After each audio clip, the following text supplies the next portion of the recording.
एक दिन बिक जाएगा माटी के मोल, जग में रह जाएंगे प्यारे तेरे को। नमस्कार। साहित्य एक ऐसा समुद्र है जिसमें न जाने कितने रत्न भरे हैं। मोती, माणिक, अलग अलग तरह के विभिन्न विभिन्न रंग के, रूप के अनेक मोती, और इन मोतियों से हम अपने जीवन का जो एक हार बना सकते हैं वो हमें जीवन में बहुत ही आगे लेकर के जाता है। देश विदेश हर स्थान का साहित्य अगर हम देखें तो हम देखते हैं कि छोटी बड़ी कहानियों से, कथाओं से, आख्यानों से, अलग अलग विधाओं से हमारे पास ऐसे सुंदर सुंदर संदेश हैं जो हमें जीवन की बड़ी बड़ी शिक्षाएं दे जाते हैं। इसी सागर के एक मोती को आज मैं आप सबके सामने लेकर के आई हूं। तो आज हम बात करेंगे मुंशी प्रेमचंद जी की। मुंशी प्रेमचंद जी, जिनके विषय में कहा जाता है कि यदि आप मुंशी प्रेमचंद को नहीं पढ़ते हैं तो आप भारत को नहीं पढ़ते हैं, आप हिंदुस्तान की जमीन को नहीं जानते हैं, आप नहीं समझ सकते हैं कि वास्तव में यह देश कैसा है। मुंशी प्रेमचंद जी ने बहुत कुछ लिखा। 14 उपन्यास और 300 से अधिक कहानियां उनके हिस्से में आती हैं और इतनी सरल सहज बातों से वो बड़ी बड़ी सीखते जाते हैं। तो आज मैं आपके लिए लेकर के आई हूं मुंशी प्रेमचंद जी की कहानी। अधिकांश लोगों ने ये कहानी पढ़ी होगी, सुनी होगी, लेकिन ये एक ऐसी कहानी है कि हम जितनी बार इसको सुनेंगे हर बार उतना ही आनंद हमको मिलता है। तो चलें कहानी की ओर। कहानी का शीर्षक है ईदगाह। रमजान के पूरे 30 रोजों के बाद ईद आई है। कितना मनोहर, कितना सुहावना प्रभात है। वृक्षों पर कुछ अजीब हरियाली है, खेतों में कुछ अजीब रौनक है, आसमान पर कुछ अजीब लालिमा है। आज का सूर्य देखो कितना प्यारा, कितना शीतल है, मानो संसार को ईद की बधाई दे रहा है। गांव में कितनी हलचल है। ईदगाह जाने की तैयारियां हो रही हैं। किसी के कुर्ते में बटन नहीं है, पड़ोस के घर से सुई धागा लेने दौड़ा जा रहा है। किसी के जूते कड़े हो गए हैं, उनमें तेल डालने के लिए तेली के घर भागा जाता है। जल्दी जल्दी बैलों को सानी पानी दे दें, ईदगाह से लौटते लौटते दोपहर हो जाएगी। 3 कोस का पैदल रास्ता, फिर सैकड़ों आदमियों से मिलना भेंटना। दोपहर के पहले लौटना असंभव है। लड़के सबसे ज्यादा प्रसन्न हैं। किसी ने एक रोजा रखा है, वह भी दोपहर तक, किसी ने वह भी नहीं। लेकिन ईदगाह जाने की खुशी उनके हिस्से की चीज है। रोजे बड़े बूढ़ों के लिए होंगे, इनके लिए तो ईद है। रोज ईद का नाम रटते थे, आज वह आ गई। अब जल्दी पड़ी है कि लोग ईदगाह क्यों नहीं चलते। इन्हें गृहस्थी की चिंताओं से क्या प्रयोजन। सेवैयों के लिए दूध और शक्कर घर में है या नहीं, इनकी बला से, ये तो सेवैयां खाएंगे।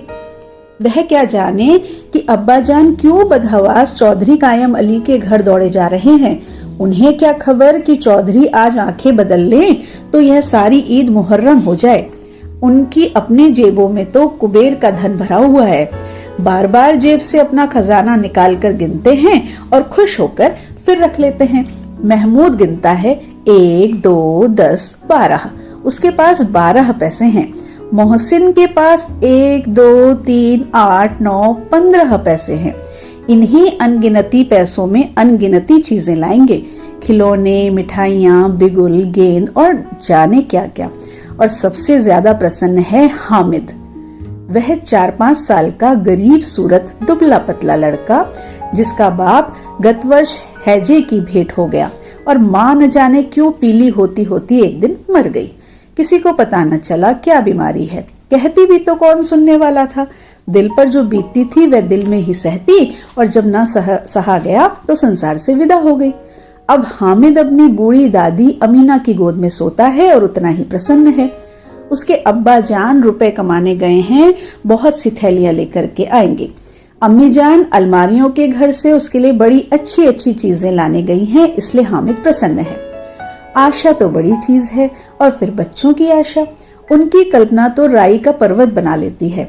हामिद के पांव में जूते नहीं हैं, सिर पर एक पुरानी धुरानी टोपी है जिसका गोटा काला पड़ गया है, फिर भी वह प्रसन्न है। जब उसके अब्बा जान थैलियां और अम्मी जान नियामतें लेकर आएंगी तो वह दिल के अरमान निकाल लेगा। तब देखेगा महमूद, मोहसिन, नूरे और सम्मी कहां से उतने पैसे निकालेंगे। अभागिनी अमीना अपनी कोठरी में बैठी रो रही है। आज ईद का दिन और उसके घर में दाना नहीं। आज आबिद होता तो क्या इसी तरह ईद आती और चली जाती। इस अंधकार और निराशा में वह डूबी जा रही है। किसने बुलाया था इस निगोड़ी ईद को। इस घर में उसका काम नहीं, लेकिन हामिद, उसे किसी के मरने जीने से क्या मतलब। उसके अंदर प्रकाश है, बाहर आशा। विपत्ति अपना सारा दलबल लेकर आए, हामिद की आनंद भरी चितवन उसका विध्वंस कर देगी। हामिद भीतर जाकर दादी से कहता है, तुम डरना ना अम्मा, मैं सबसे पहले आऊंगा, बिल्कुल न डरना। अमीना का दिल कचोट रहा है। गांव के बच्चे अपने अपने बाप के साथ जा रहे हैं। हामिद का बाप अमीना के सिवा और कौन है। उसे कैसे अकेले मेले जाने दे। उस भीड़ भाड़ में बच्चा कहीं खो जाए तो क्या हो। नहीं, अमीना उसे यूं न जाने देगी। नन्ही सी जान 3 कोस चलेगा कैसे। पैर में छाले पड़ जाएंगे, जूते भी तो नहीं हैं। वह थोड़ी थोड़ी दूर पर उसे गोद में ले लेती, लेकिन यहाँ से वहियां कौन पकाएगा। पैसे होते तो लौटते लौटते सब सामग्री जमा करके चटपट बना लेती। यहाँ तो घंटों चीजें जमा करते लगेंगे। मांग का ही तो भरोसा ठहरा। उस दिन फहीमन के कपड़े सिए थे, 8 आने पैसे मिले थे।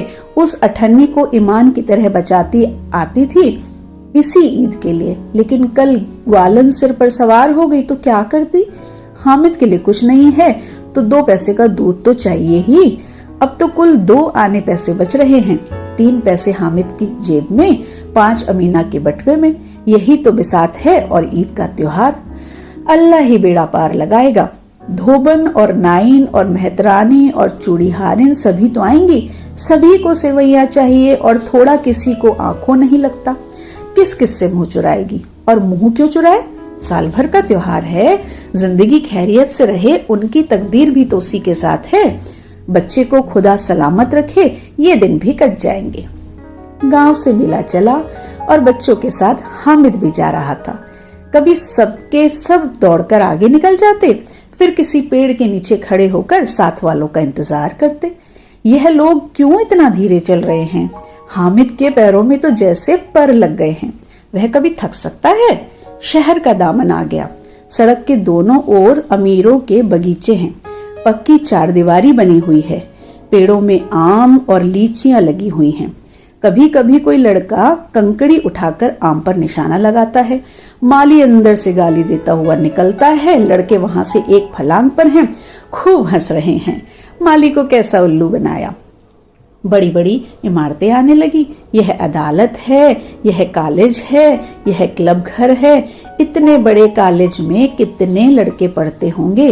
सब लड़के नहीं हैं जी, बड़े बड़े आदमी हैं। सच, उनकी बड़ी बड़ी मूछें हैं। इतने बड़े हो गए, अभी तक पढ़ने जाते हैं। न जाने कब तक पढ़ेंगे और क्या करेंगे इतना पढ़कर। हामिद के मदरसे में 2-3 बड़े बड़े लड़के हैं, बिल्कुल 3 कौड़ी के। रोज मार खाते हैं, काम से चीज चुराने वाले। इस जगह भी उसी तरह के लोग होंगे और क्या। क्लब घर में जादू होता है। सुना है यहाँ मुर्दे की खोपड़ियां दौड़ती हैं और बड़े बड़े तमाशे होते हैं, पर किसी को अंदर नहीं जाने देते। और यहाँ शाम को साहब लोग खेलते हैं।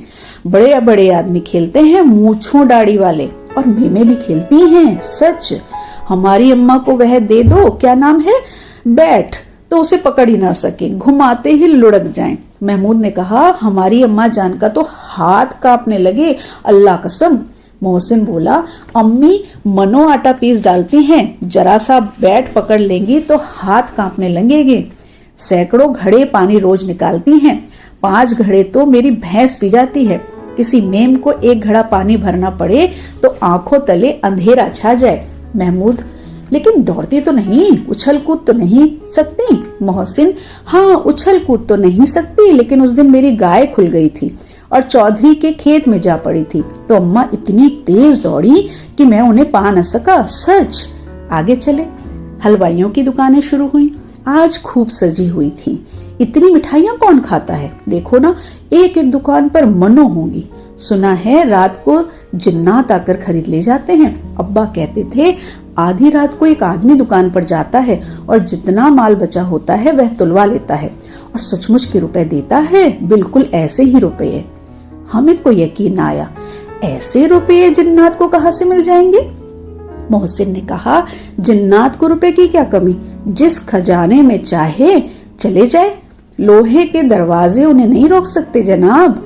आप हैं किस फेर में, हीरे जवाहरात तक रहते हैं उनके पास। जिससे खुश हो गए उसे टोकरो जवाहरात दे दिए, अभी यहीं बैठे हैं, 5 मिनट में कलकत्ता पहुंच जाएं। हामिद ने फिर पूछा, जिन्नात बहुत बड़े बड़े होते होंगे? मोहसिन, एक एक आसमान के बराबर होता है जी। जमीन पर खड़ा हो जाए तो उसका सिर आसमान से जा लगे, मगर चाहे तो एक लोटे में घुस जाए। हामिद, लोग उन्हें खुश कैसे करते होंगे? कोई मुझे वह मंत्र बता दे तो एक जिन्न को खुश कर लूं। मोहसिन, अब यह तो मैं नहीं जानता, लेकिन चौधरी साहब के काबू में बहुत जिन्नात हैं। कोई चीज चोरी चली जाए, चौधरी साहब उसका पता लगा देंगे और चोर का नाम भी बता देंगे। जुमराती का बछवा उस दिन खो गया था, 3 दिन हैरान हुए, कहीं ना मिला। तब झक मारकर चौधरी के पास गए। चौधरी ने तुरंत बता दिया कि मवेशी खाने में है और वहीं मिला। जिन्नात आकर उन्हें सारे जहान की खबर दे जाते हैं। अब उसकी समझ में आ गया कि चौधरी के पास क्यों इतना धन है और क्यों उनका इतना सम्मान है। आगे चले, यह पुलिस लाइन है, यही सब कांस्टेबल कवायद करते हैं। रैटन, फायर, फो रात को बेचारे घूम घूम कर पहरा देते हैं, नहीं तो चोरियां हो जाएं। मोहसिन ने प्रतिवाद किया, यह कांस्टेबल पहरा देते हैं, तभी तुम बहुत जानते हो। अजी हजरत, यही चोरी कराते हैं। शहर के जितने चोर डाकू हैं सब इनसे मिलते हैं। रात को ये लोग चोरों से कहते हैं कि चोरी करो और आप दूसरे मोहल्ले में जाकर जागते रहो पुकारते हैं। जब भी लोगों के पास इतने पैसे आते हैं, मेरे मामू एक थाने में कांस्टेबल हैं, 20 रुपया महीना पाते हैं, लेकिन 50 रुपए घर भेजते हैं। अल्लाह कसम, मैंने एक बार पूछा था कि मामू आप इतने रुपए कहाँ से पाते हैं? हंसकर कहने लगे, बेटा अल्लाह देता है। फिर आप ही बोले, हम लोग चाहे तो एक दिन में लाखों मार लाएं, हम तो इतना ही लेते हैं जिससे अपनी बदनामी ना हो और नौकरी ना चली जाए। हामिद ने पूछा, यह लोग चोरी करवाते हैं तो कोई इन्हें पकड़ता नहीं? मोहसिन उसकी नादानी पर दया दिखाकर बोला, अरे पागल, इन्हें कौन पकड़ेगा? पकड़ने वाले तो यह लोग खुद हैं, लेकिन अल्लाह इन्हें सजा भी खूब देता है। हराम का माल हराम में जाता है। थोड़े ही दिन हुए मामू के घर में आग लग गई, सारी लई पूंजी जल गई, एक बर्तन तक ना बचा। कई दिन पेड़ के नीचे सोए, अल्लाह कसम पेड़ के नीचे। फिर न जाने कहां से 100 कर्ज लाए तो बर्तन भांडे आए। हामिद, 100 तो 50 से ज्यादा होते हैं। कहाँ 50, कहाँ 100? 50 एक थैली भर होता है, 100 तो 2 थैलियों में भी ना आए। अब बस्ती घनी होने लगी थी। ईदगाह जाने वालों की टोलियां नजर आने लगी, एक से एक भड़कीले वस्त्र पहने हुए, कोई इक्के तांगे पर सवार, कोई मोटर पर, सभी इत्र में बसे, सभी दिलों में उमंग। ग्रामीणों का वह छोटा सा दल अपनी विपन्नता से बेखबर संतोष और धैर्य में मगन चला जा रहा था। बच्चों के लिए नगर की सभी चीजें अनोखी थी, जिस चीज की ओर ताकते ही रह जाते और पीछे से बार बार हॉर्न की आवाज होने पर भी न चेतते। हामिद तो मोटर के नीचे जाते जाते बचा। सहसा ईदगाह पर नजर आई। ऊपर इमली के घने वृक्षों की छाया है, नीचे पक्का फर्श है जिस पर जाजिम बिछा हुआ है और नमाजियों की पंक्तियां एक के पीछे एक न जाने कहां तक चली गई हैं, पक्की जगत के नीचे तक, जहां जाजिम भी नहीं है। नए आने वाले आकर पीछे की कतार में खड़े हो जाते हैं, आगे जगह नहीं है। यहाँ कोई धन और पद नहीं देखता, इस्लाम की निगाह में सब बराबर हैं। इन ग्रामीणों ने भी वजू किया और पिछली पंक्ति में खड़े हो गए। कितना सुंदर संचालन है, कितनी सुंदर व्यवस्था। लाखों सिर एक साथ सिजदे में झुक जाते हैं, फिर सबके साथ एक साथ खड़े हो जाते हैं, एक साथ झुकते हैं और एक साथ घुटनों के बल बैठ जाते हैं। कई बार यही क्रिया होती है, जैसे बिजली की लाखों बत्तियां एक साथ प्रदीप्त हों और एक साथ बुझ जाएं, और यही क्रम चलता रहे। कितना अपूर्व दृश्य है, जिसकी सामूहिक क्रियाएं, विस्तार और अनंतता हृदय को श्रद्धा, गर्व और आत्मानंद से भर देती है, मानो भातृत्व का एक सूत्र इन समस्त आत्माओं को एक लड़ी में पिरोए हुए है। नमाज खत्म हो गई है, लोग आपस में गले मिल रहे हैं। तब मिठाई और खिलौनों की दुकान पर धावा होता है। ग्रामीणों का यह दल इस विषय में बालकों से कम उत्साही नहीं है। यह देखो, हिंडोला है, 1 पैसा देकर चढ़ जाओ। कभी आसमान पर जाते हुए मालूम होंगे तो कभी जमीन पर गिरते हुए। यह चरखी है, लकड़ी के हाथी, घोड़े, ऊंट छड़ों में लटके हुए हैं। 1 पैसा देकर बैठ जाओ और 25 चक्करों का मजा लो। महमूद, मोहसिन, नूरे और समी इन घोड़ों और ऊंटों पर बैठते हैं। हामिद दूर खड़ा है। 3 ही पैसे तो हैं उसके पास। अपने कोष का 1/3 जरा सा चक्कर खाने के लिए नहीं दे सकता। सब चरखियों से उतरे हैं, अब खिलौने लेंगे। इधर दुकानों की कतार लगी हुई है, तरह तरह के खिलौने हैं।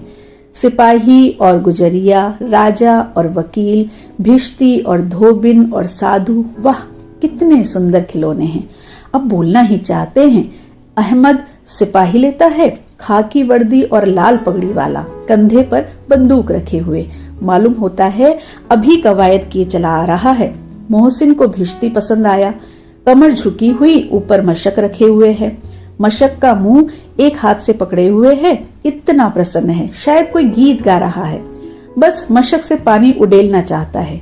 नूरे को वकील से प्रेम है, कैसी विद्वत्ता है उसके मुख पर।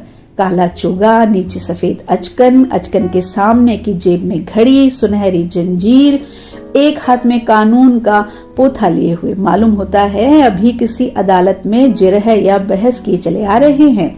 यह सब 2-2 पैसे के खिलौने हैं। हामिद के पास कुल 3 पैसे हैं। इतने महंगे खिलौने वह कैसे ले? खिलौना कहीं हाथ से छूट पड़े तो चूर चूर हो जाए, जरा पानी पड़े तो सारा रंग घुल जाए। ऐसे खिलौने लेकर वह क्या करेगा, किस काम के? मोहसिन कहता है, मेरा भिश्ती रोज पानी दे आएगा सांझ सवेरे। महमूद और मेरा सिपाही घर का पहरा देगा, कोई चोर आएगा तो फौरन बंदूक से फायर कर देगा। नूरे और मेरा वकील खूब मुकदमा लड़ेगा। सम्मी और मेरी धोबिन रोज कपड़े धोएगी। हामिद खिलौनों की निंदा करता है, मिट्टी के ही तो हैं, गिरे तो चकनाचूर हो जाएं। लेकिन ललचाई हुई आंखों से खिलौनों को देख रहा है और चाहता है कि जरा देर के लिए उन्हें हाथ में ले सकता। उसके हाथ अनायास ही लपकते हैं, लेकिन लड़के इतने त्यागी नहीं होते, विशेषकर जब अभी नया शौक हो। हमीद ललचाता रह जाता है। खिलौनों के बाद मिठाइयां आती हैं। किसी ने रेवड़ियां ली हैं, किसी ने गुलाब जामुन, किसी ने सोहन हलवा। मजे से खा रहे हैं। हामिद बिरादरी से पृथक है। अभागे के पास 3 पैसे हैं, क्यों नहीं कुछ लेकर खाता? ललचाई आंखों से सबकी ओर देखता है। मोहसिन कहता है, हामिद रेवड़ी ले जा, कितनी खुशबूदार है। हामिद को संदेह हुआ, ये केवल क्रूर विनोद है। मोहसिन इतना उदार नहीं है, लेकिन यह जानकर भी उसके पास जाता है।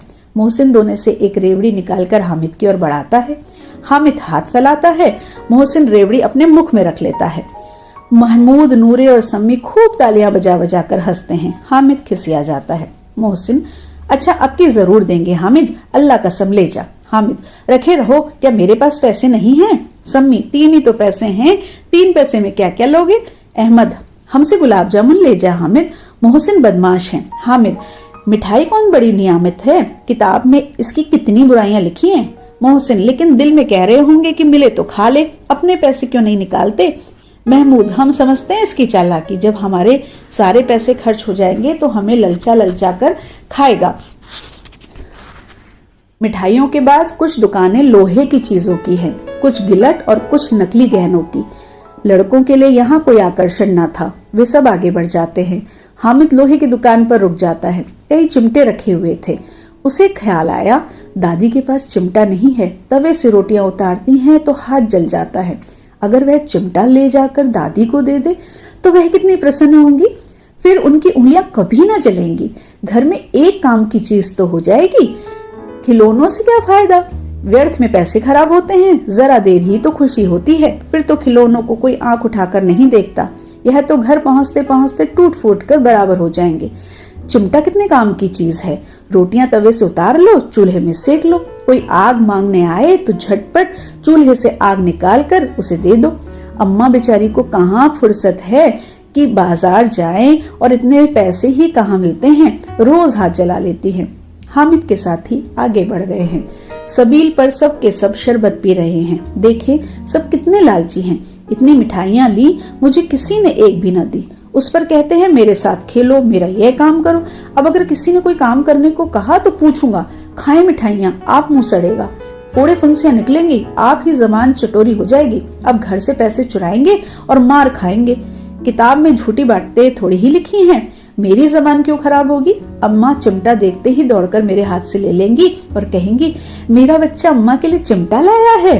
हजारों दुआएं देंगी, फिर पड़ोस की औरतों को दिखाएंगी। सारे गांव में चर्चा होने लगेगी, हामिद चिमटा लाया है, कितना अच्छा लड़का है। इन लोगों के खिलौनों पर कौन इन्हें दुआएं देगा। बड़ों की दुआएं सीधे अल्लाह के दरबार में पहुंचती हैं और तुरंत सुनी जाती हैं। मेरे पास पैसे नहीं हैं, तभी तो मोहसिन और महमूद यूं मिजाज दिखाते हैं। मैं इन्हें मिजाज दिखाऊंगा। खेले खिलौने और खाए मिठाइयाँ, मैं नहीं खेलता खिलौने। किसी का मिजाज क्यों सहूं। मैं गरीब सही, किसी से कुछ मांगने तो नहीं जाता।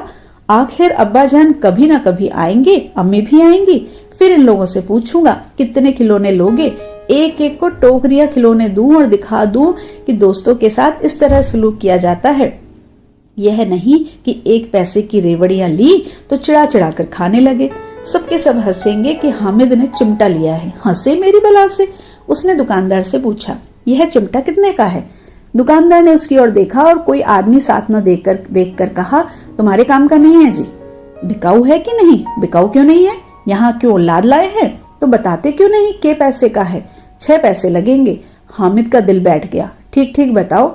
ठीक ठीक 5 पैसे लगेंगे, लेना हो लो, नहीं चलते बनो। हामिद ने कलेजा मजबूत करके कहा, 3 पैसे लोगे। यह कहता हुआ वह आगे बढ़ गया कि दुकानदार की घुड़कियां न सुने, लेकिन दुकानदार ने घुड़कियां नहीं दी, बुलाकर चिमटा दे दिया। हामिद ने उसे इस तरह कंधे पर रखा मानो बंदूक है और शान से अकड़ता हुआ संगियों के पास आया।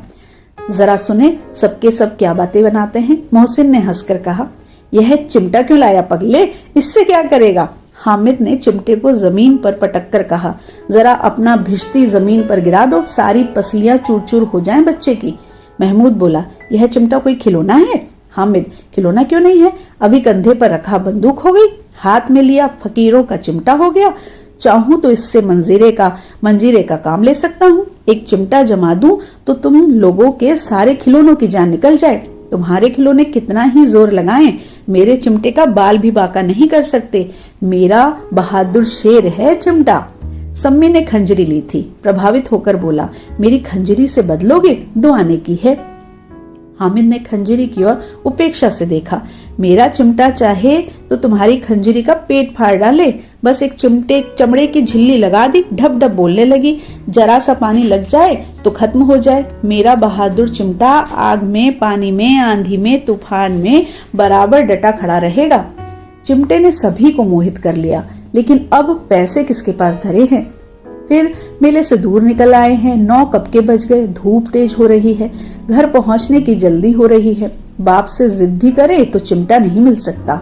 हामिद है बड़ा चालाक, इसीलिए बदमाश ने अपने पैसे बचा रखे थे। अब बालकों के 2 दल हो गए हैं। मोहसिन, महमूद, सम्मी और नूरे एक तरफ हैं, हामिद अकेला दूसरी तरफ। शास्त्रार्थ हो रहा है।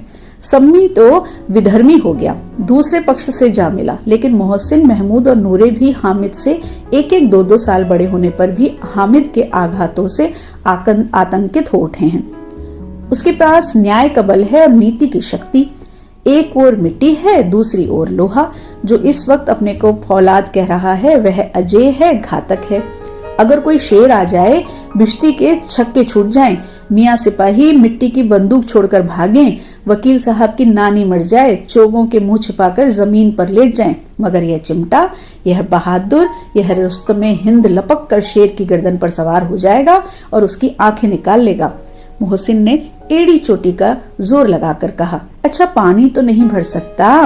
हामिद ने चिमटे को सीधा खड़ा करके कहा, बिश्ती को एक डांट लगाएगा तो दौड़ा हुआ पानी लाकर उसके द्वार पर छिड़कने लगेगा। मोहसिन परास्त हो गया, पर महमूद ने कुमक पहुंचाई, अगर बच्चा पकड़े जाए तो अदालत में बंधे बंधे फिरेंगे, तब तो वकील साहब के ही पैरों पड़ेंगे। हामिद इस प्रबल तर्क का जवाब न दे सका। उसने पूछा, हमें पकड़ने कौन आएगा। नूरे ने अकड़ कर कहा, यह सिपाही बंदूक वाला। हामिद ने मुंह चढ़ाकर कहा, यह बेचारे हम बहादुर रुस्तमे हिंद को पकड़ेंगे? अच्छा लाओ अभी जरा कुश्ती हो जाए, इनकी सूरत देखकर दूर से भागेंगे। पकड़ेंगे क्या बेचारे? मोहसिन को एक नई चोट सूझ गई। तुम्हारे चिमटे का मुंह रोज आग में जलेगा। उसने समझा था कि हामिद लाजवाब हो जाएगा, लेकिन यह बात न हुई। हामिद ने तुरंत जवाब दिया, आग में बहादुरी कूदते हैं जनाब। तुम्हारे यह वकील सिपाही और भिश्ती महिलाओं की तरह घर में घुस जाएंगे। आग में कूदना वह काम है जो रुस्तमे हिंद ही कर सकता है। महमूद ने एक जोर और लगाया, वकील साहब कुर्सी मेज पर बैठेंगे, तुम्हारा चिमटा तो बावर्ची खाने में जमीन पर गड़ा रहेगा। इस तर्क ने सम्मी और नूरे को भी सजीव कर दिया। कितने ठिकाने की बात की है पट्टे ने। चिमटा बावर्ची खाने में पड़े रहने के सिवा और क्या कर सकता है? हामिद को कोई फड़कता हुआ जवाब न सूझा तो उसने धांधली शुरू कर दी, मेरा चिमटा बावर्ची खाने में नहीं रहेगा। वकील साहब कुर्सी पर बैठेंगे तो जाकर उन्हें जमीन पर पटक देगा और उनका कानून उनके पेट में डाल देगा। बात कुछ बनी नहीं, खासी गाली गलौज थी, लेकिन कानून को पेट में डालने वाली बात छा गई। ऐसी छा गई कि तीनों सुरमा मुंह ताकते रह गए। कानून मुंह से बाहर निकलने वाली चीज है, उसको पेट के अंदर डाल दिया जाए बेतुकी सी बात होने पर भी कुछ नयापन रखती है। हामिद ने मैदान मार लिया। उसका चिमटा रुस्तमे हिंद है। अब इसमें मोहसिन, महमूद, नूरे, सम्मी किसी को भी आपत्ति नहीं हो सकती। विजेता को हारने वालों से जो सत्कार मिलना स्वाभाविक है वह हामिद को भी मिला। औरों ने 3-3, 4-4 आने पैसे खर्च किए पर कोई काम की चीज न ले सके। हामिद ने 3 पैसे में रंग जमा लिया। सच ही तो है, खिलौनों का क्या भरोसा, टूट फूट जाएंगे। हामिद का चिमटा तो बना रहेगा बरसों। संधि की शर्तें तय होने लगी। मोहसिन ने कहा, जरा अपना चिमटा दो, हम भी देखें, तुम हमारा भिश्ती लेकर देखो। महमूद और नूरे ने भी अपने अपने खिलौने पेश किए। हामिद को इन शर्तों को मानने में कोई आपत्ति न थी। चिमटा बारी बारी से सबके हाथ में गया और सबके खिलौने बारी बारी से हामिद के हाथ में। कितने खूबसूरत खिलौने हैं। हामिद ने हारने वाले के आंसू पूछे, मैं तुम्हें चिढ़ा रहा था, सच यह लोहे का चिमटा भला इन खिलौनों की क्या बराबरी करेगा। मालूम होता है अब बोले, लेकिन मोहसिन की पार्टी को इस दिलासे से संतोष नहीं होता। चिमटे का सिक्का खूब बैठ गया है। चिपका हुआ टिकट अब पानी से नहीं छूट रहा है। मोहसिन, लेकिन इन खिलौनों के लिए कोई हमें दुआ तो न देगा? महमूद, दुआ के लिए फिरते हो, उल्टे मार ना पड़े। अम्मा जरूर कहेंगी कि मेले में यही मिट्टी के खिलौने तुम्हें मिले। हामिद को स्वीकार करना पड़ा कि खिलौनों को देखकर किसी की मां इतनी खुश ना होंगी जितनी दादी चिमटे को देखकर होंगी। 3 पैसों में ही तो उसने सब कुछ करना था और उन पैसों के उपयोग पर पछतावे की बिल्कुल जरूरत न थी। फिर अब तो चिमटा रुस्तमे हिंद है और सभी खिलौनों का बादशाह। रास्ते में महमूद को भूख लगी। उसके बाप ने केले खाने को दिए। महमूद ने केवल हामिद को साझी बनाया। उसके अन्य मित्र मुंह ताकते रह गए। यह उस चिमटे का प्रसाद था। 11 बजे गांव में हलचल मच गई। मेले वाले आ गए। मोहसिन की छोटी बहन ने दौड़कर भिश्ती उसके हाथ से छीन लिया और मारे खुशी के जो उछली तो मियां भिश्ती नीचे आ रहे और सुरलोक से धारे। इस पर भाई बहन में मारपीट हुई। दोनों खूब रोए। उनकी अम्मा यह शोर सुनकर बिगड़ी और दोनों को ऊपर से 2-2 चाटे और लगाए। मियां नूरे के वकील का अंत उनके प्रतिष्ठानुकूल इससे ज्यादा गौरवमय हुआ। वकील जमीन पर या ताक पर तो नहीं बैठ सकता, उसकी मर्यादा विचार तो करना ही होगा। दीवार में खूंटियां गाड़ी गई, उन पर लकड़ी का एक पटरा रखा गया। पटरे पर कागज का कालीन बिछाया गया। वकील साहब राजा भोज की भांति सिंहासन पर विराजे। नूरे ने उन्हें पंखा झलना शुरू किया। अदालतों में खस की टट्टियां और बिजली के पंखे रहते हैं, क्या यहाँ मामूली पंखा भी ना हो? कानून की गर्मी दिमाग पर चढ़ जाएगी कि नहीं? बांस का पंखा आया और नूरे हवा करने लगे। मालूम नहीं पंखे की हवा से या पंखे की चोट से वकील साहब स्वर्ग लोक से मृत्यु लोक में आ रहे और उनका माटी का चोला माटी में मिल गया। फिर बड़े जोर शोर से मातम हुआ और वकील साहब की अस्थि घूरे पर डाल दी गई। अब रहा महमूद का सिपाही। उसे चटपट गांव का पहरा देने का चार्ज मिल गया। लेकिन पुलिस का सिपाही कोई साधारण व्यक्ति तो था नहीं जो अपने पैरों चले। वह पालकी पर चलेगा। एक टोकरी आई, उसमें कुछ लाल रंग के फटे पुराने चिथड़े बिछाए गए जिसमें सिपाही साहब आराम से लेटे। महमूद ने यह टोकरी उठाई और अपने द्वार का चक्कर लगाने लगे। उनके दोनों छोटे भाई सिपाही की तरफ से छोने वाले जागते लहो पुकारते हैं, मगर रात तो अंधेरी ही होनी चाहिए। महमूद को ठोकर लग जाती है। टोकरी उसके हाथ से छूटकर गिर पड़ती है और मियाँ सिपाही अपनी बंदूक लिए जमीन पर आ जाते हैं और उनकी एक टांग में विकार आ जाता है। महमूद को आज ज्ञात हुआ कि वह अच्छा डॉक्टर है। उसको ऐसा मरहम मिल गया है जिससे वह टूटी टांग को आनन फानन में जोड़ सकता है। केवल गूलर का दूध चाहिए। गूलर का दूध आता है, टांग जोड़ दी जाती है। शल्य क्रिया असफल हुई तब उसकी दूसरी टांग भी तोड़ दी जाती है। अब कम से कम एक जगह आराम से तो बैठ सकता है। एक टांग से तो न चल सकता था न बैठ सकता था। अब वह सिपाही सन्यासी हो गया है। अपनी जगह पर बैठा बैठा पहरा देता है। कभी कभी देवता भी बन जाता है। उसके सिर पर झालरदार साफा खुरच दिया गया है। अब उसका जितना रूपांतर चाहो कर सकते हो। कभी कभी तो उससे बाट का काम भी लिया जाता है। अब मियाँ हामिद का हाल सुनिए। अमीना उसकी आवाज सुनते ही दौड़ी और उसे गोद में उठाकर प्यार करने लगी। सहसा उसके हाथ में चिमटा देखकर वह चौंकी। यह चिमटा कहाँ था? मैंने मोल लिया है। कै पैसे में? 3 पैसे दिए। अमीना ने छाती पीट ली। यह कैसा बेसमझ लड़का है कि दोपहर हुई, कुछ खाया न पिया, लाया क्या चिमटा। बोली, सारे मेले में तुझे और कोई चीज न मिली जो यह लोहे का चिमटा उठा लाया? हामिद ने अपराधी भाव से कहा, तुम्हारी उंगलियां तवे से जल जाती थी इसलिए मैंने इसे लिया। बुढ़िया का क्रोध तुरंत स्नेह में बदल गया और स्नेह भी वह नहीं जो प्रगल्भ होता है और अपनी सारी कसक शब्दों में बिखेर देता है। यह मूक स्नेह था, खूब ठोस, रस और स्वाद से भरा हुआ। बच्चे में कितना त्याग, कितना सद्भाव और कितना विवेक है। दूसरों को खिलौने लेते और मिठाई खाते देखकर इसका मन कितना ललचाया होगा। इतना जब्त कैसे हुआ इससे? वहां भी इसे अपनी बुढ़िया दादी की याद बनी रही। अमीना का मन गदगद हो गया। और अब एक बड़ी विचित्र बात हुई। हामिद के इस चिमटे से भी विचित्र। बच्चे हामिद ने बूढ़े हामिद का पार्ट खेला था। बुढ़िया अमीना बालिका अमीना बन गई। वह रोने लगी। दामन फैलाकर हामिद को दुआएं देती जाती थी और आंसुओं की बड़ी बड़ी बूंदें गिराती जाती थी। हामिद इसका रहस्य क्या समझता? तो ये थी कहानी ईदगाह। आपको ये कहानी कैसी लगी? इसका वाचन कैसा लगा? अवश्य बताइएगा। मिलेंगे अगली कहानी के साथ अगले वीडियो में। नमस्कार। एक दिन बिक जाएगा माटी के मोल, जग में